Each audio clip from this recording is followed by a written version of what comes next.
think about it with the Catholic This is Church. part Henry 2 VIII created of the a Church of England, Wycombe didn't he? video. Because he wanted to get out of the Catholic Church. All about divorce, wasn't it? Anyway, and Dorian. It's a good Orion 500 people looking at their phones and just heads down, rushing to get from A to B. They go, I don't know, to meet a friend for dinner, or they're rushing for a meeting at work, whatever it is. And so you don't get to admire the architecture, just the rich tapestry of London streets and life.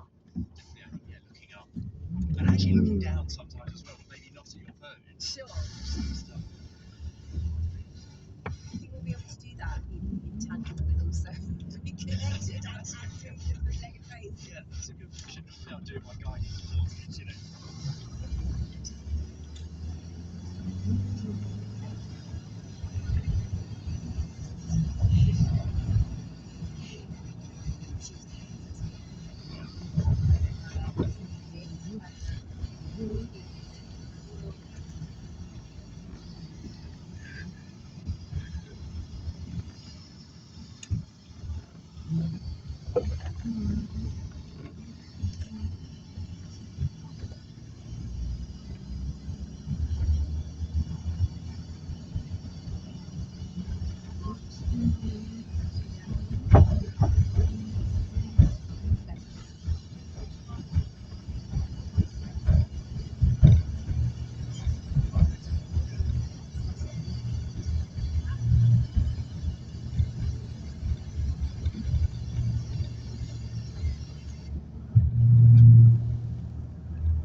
One of the investors was, how on earth are companies in the US?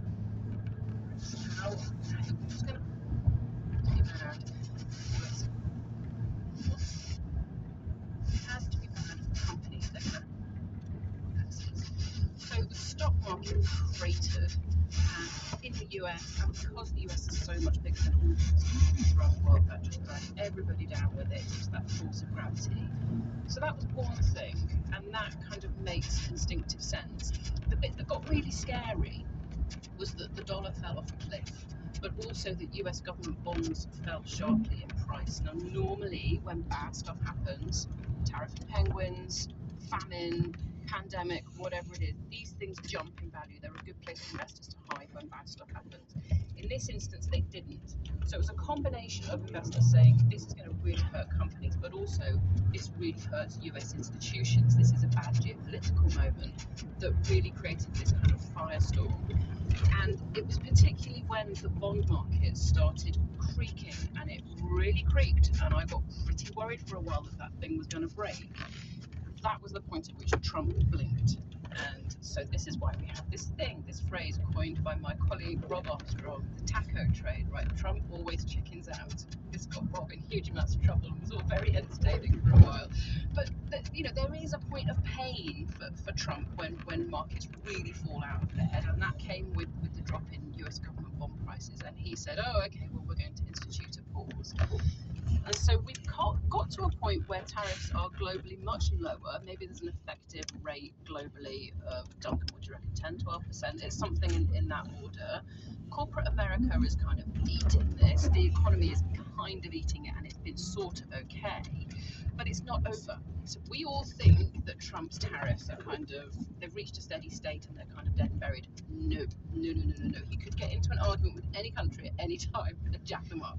So, Duncan, I think this brings us to the question about the real economic impact of the Trump tariffs, both in the United States, where it was expected to have an inflation effect as prices had to go up, and also on the rest of the world, really, because we were going to have more of our stuff tariffed by the US.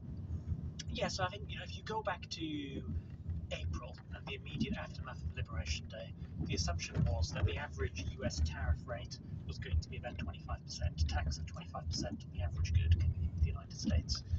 Where we are now in October, the average rate being charged is more like 10%. So we are a lot lower than it looked like it was going to be in April. And I don't think we've even seen the full impact of that 10% yet, because it takes a long time for contracts to adjust, for firms to decide on their pricing strategy. So there's still an awful lot more pain to come, I think, on the inflationary side. But it is worth saying there's some very good work done by some economists at Harvard Business School, looking at the price of imported and domestic goods, and you see the trend change once the tariffs are in place. It looked like it was inflation gradually coming down, now gradually going up in the States. So I think we're not at the end point, but I think it's a bit. And Duncan, I think we're going to have to begin to draw this to a conclusion.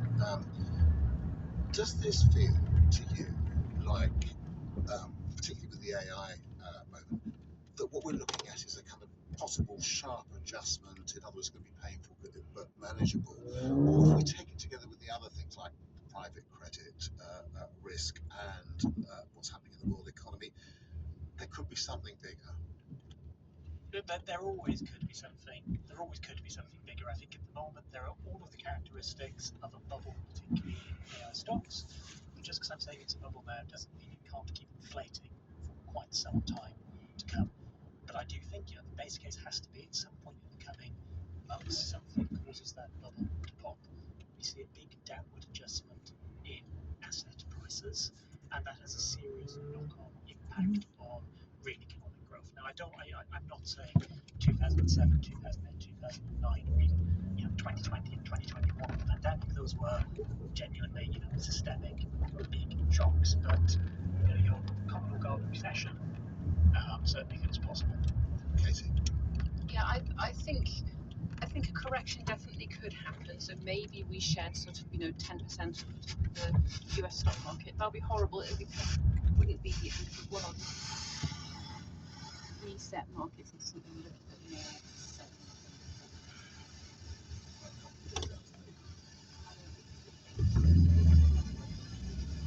I think the system is safer than it was back then. Banks are much safer. The company levels of corporate debt are much more modest. Household debt is much more modest. So it shouldn't be a total train wreck, but it might be ugly. Simon, escape pad in New Zealand, flight out next week, or steady as you go? So listeners should never think that any of us, however senior we are, Jamie Dyer and Andrew Bailey, Jerome Powell, none of us really know how to time the market. The best investors of all time can acknowledge that. The greatest economist of all time, Oliver Keynes, said the market could remain irrational longer than I can remain solvent, and that is an important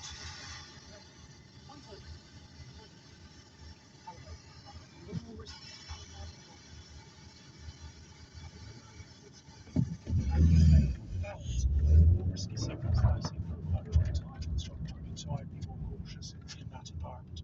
The thing that worries me as an economist is, have we built in the 15, 16 years since the global financial crisis, and arguably in the 25 years since the dot-com bubble burst, an economy, going back to Duncan's point, that is more susceptible, should the stock market crash, on it impacting real things like jobs, like consumer spending. That's what worries me about what I'm seeing at the moment.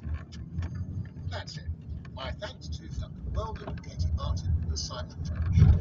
We'll be back at the same time next week, hopefully. Goodbye.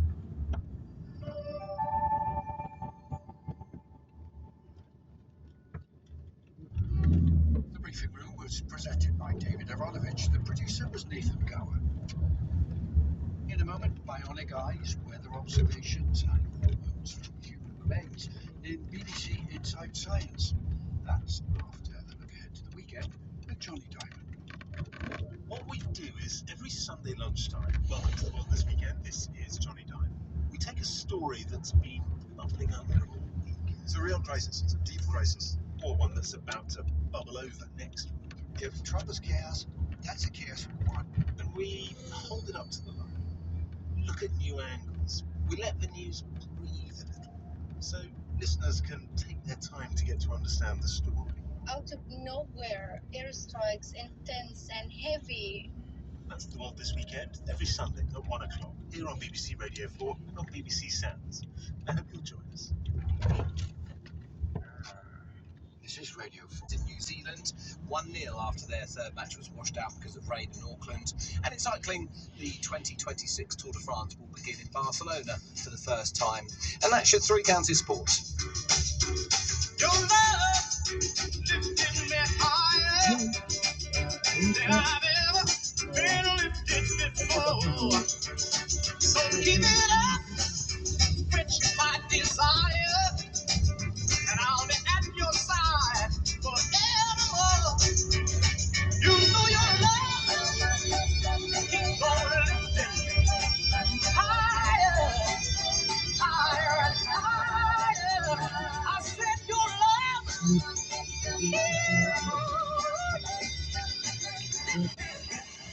higher and higher. Now once I was downhearted, disappointment was my close friend. But then you came and he soon departed, and you know he never showed his face again. That's why your love keeps on lifting me high. I hope we won't get copyright.